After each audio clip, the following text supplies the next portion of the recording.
Okay. Ganito yon. 1 week na pagkatapos ng last competition ko kasi physique update muna tayo ngayon. Ito na yung bulking ko ngayon. Bulking. Isang linggo na to. Nung competition, 60 kilos ako. Kahapon, 65 kilos na ako. Ganun kabilis magdagdag ng bigat. Bigat pa naman. Tubig lang naman ata to. Kasi deep ka pa naman magkaroon ng taba sa loob ng 5 araw o 6 na araw na kakain eh. Kaya ganun yun, water retention lang to. Pero pag ayun kasi pag i-flex ko naman, meron pa namang makikita sa abdominals ko. Ibig sabihin nun, hindi para tapunan. Flexion. Ngayon parang mag-focus ako sa classic physique tsaka bodybuilding. Pero mag-practice pa rin ako ng men's physique. Kahit sabihin natin hindi pa ako maglalaro doon. Yun yung pag ano ito, ano pa ba sasabihin ko? Wala na akong naisip na sasabihin eh. Basta yun na yun. Ito yung physique ko ngayon. Tsaka siguro next week i-control ko na yung kain ko. Next week plano ko start sa Lunes, i-control ko na naman yung kain ko sa simula kasi noong Sabado hanggang ngayon parang ano ba tawag nun? Nagkaroon ako ng eating dysmorphia ba tawag nun? Paano ba? Kaya baka mali na naman yung nabanggit ko. Basta parang palagi pakiramdam ko masarap kumain. Sarap kumain. Ang masaklap lang pagkakain, pabalik-balik din CR pagkatapos kumain mga kalahating oras hanggang 1 oras, CR ka na naman. Yun yung mahirap pag bulking. Sarap kumain pero prewisyo rin pabalik-balik sa CR. Yun naman yung malaking problema doon. Tapos ano pa ba?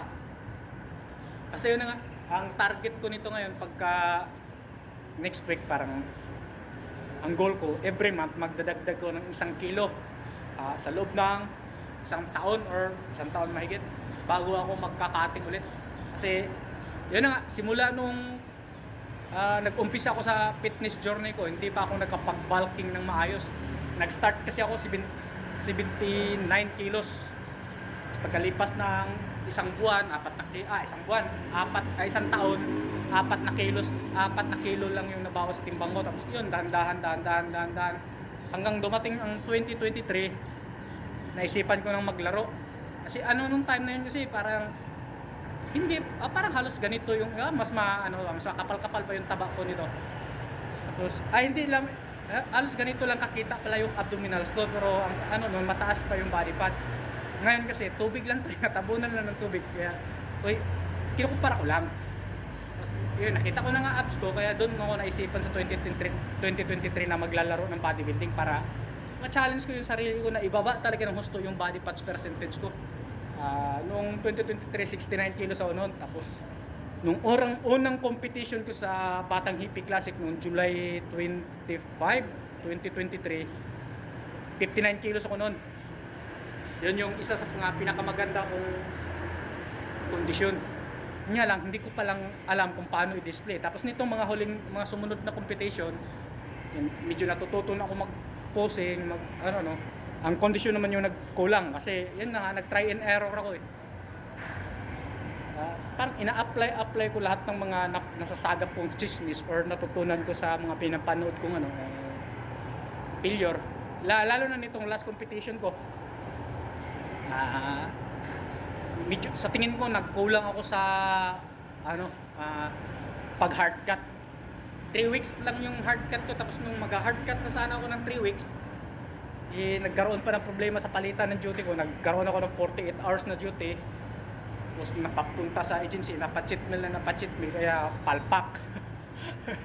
Tapos ngayon, para maiwasan yung palpak na yun, bulking muna tayo ng 1 to 2 years para makarecover din yung katawan natin, tapos makapagbuhat na naman ulit ng maganda. Kasi pagka marami kang kinakain, marami kang energy, marami kang lakas na magamit sa pagbubuhat. Pag nagkakating ka na kasi, parang survival na lang yung mangyayari. Paano ba? Makapagbuhat ka pa rin naman ng sagad-sagad, pero yung intensity, tsaka yung recovery kasi doon yung magkakaproblema pag nagka-cutting ka na. Mas kukonti yung kinakain mo. Ibig sabihin, mas kukonting energy, mas kukonting magagamit yung katawan mo pang repair sa lahat ng damage. Kaya yun yung nagiging problema. Kaya ngayon, pahinga muna. baka sakaling, di naman natin masigurado kasi yun na nga, para mag-build ka ng muscle, magandang workout, magandang nutrisyon, magandang recovery. Sa workout, parang sabihin natin mga 75% magawa ko yan. Ayoko sabihin 100% kasi hindi naman ako perfect kung pulo ko yun. Hindi rin ako eksperto. Kaya dito lang tayo sa 75% average. Passing. Tapos sa nutrition, medyo 50-50 yan kasi unang-una dyan yung budget. Pangalawa, yung malaking problema, yung recovery, yung tulog. Paano ko makukuha yung 8 hanggang 10 oras na tulog gabi-gabi na yung palitan ng duty namin 24 oras. Yun yung malaking suntok. Yun yung di alam ng mga yung tumitingin-tingin lang ba, yung nakikita lang nila yung pinopost natin sa social media, pero yung sa likod ng social media di nila alam yung mga pinagdaraanan sa akin dito chismis na lang muna to kasi di nyo naman nakikita, pwede nyo hindi paniwalaan. Magising ako 3:45. Tuloy-tuloy na yung paggalaw ko hanggang ano natin to, ibabase natin doon nung naka-prep ako nung nakaraan kasi ang pattern ko kasi noon, pag out ko sa duty, daan muna ng palengke, pili ng pang-ulam, tapos punta sa gym.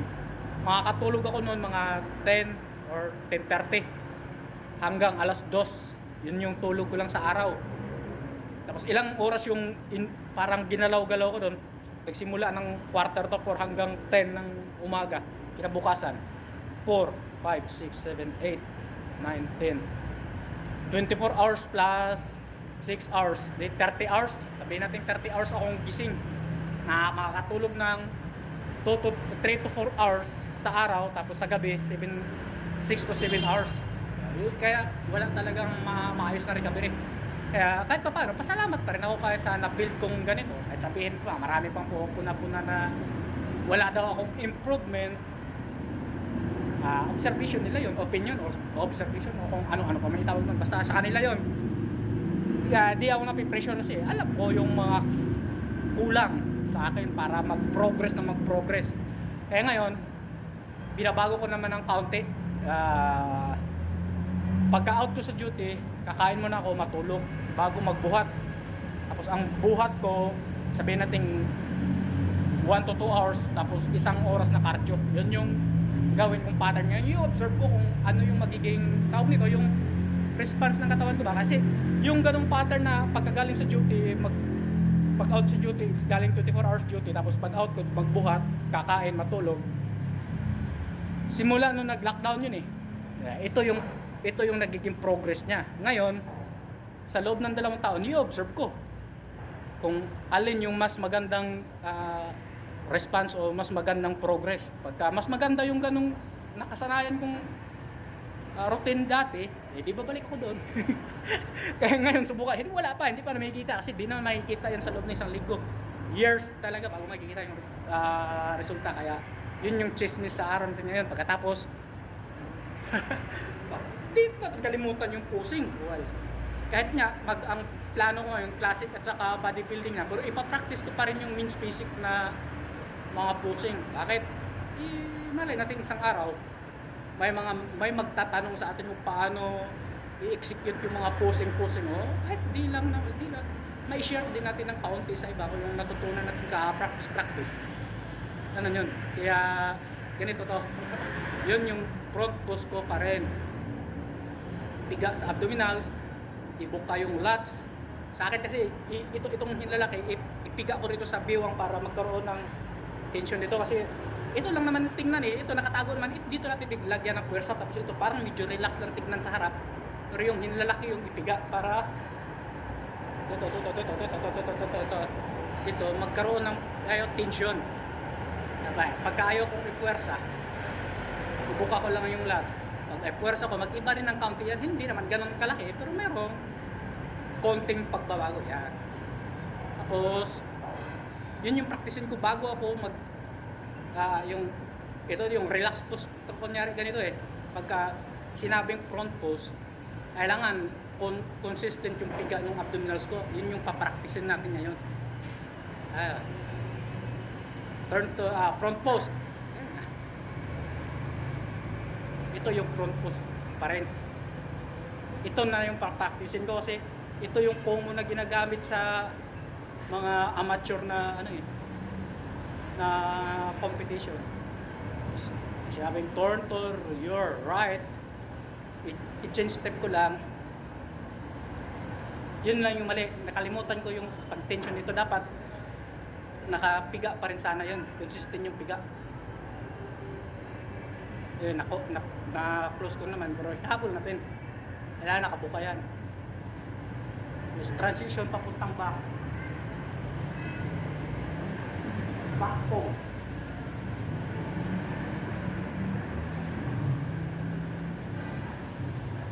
Baba para ma-flex ng kaunti yung back. Tapos hatak.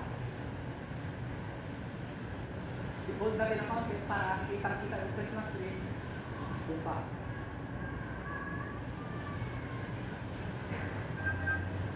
Ito parang nag-vacuum ako ng kaunti para mapigyan ko yung likod. Tapos transition papuntang kabilang side. Ito kailangan pagharap ko, nakapiga na ito. Ganun. Ito na yung transition ko. Papunta pabalik sa front.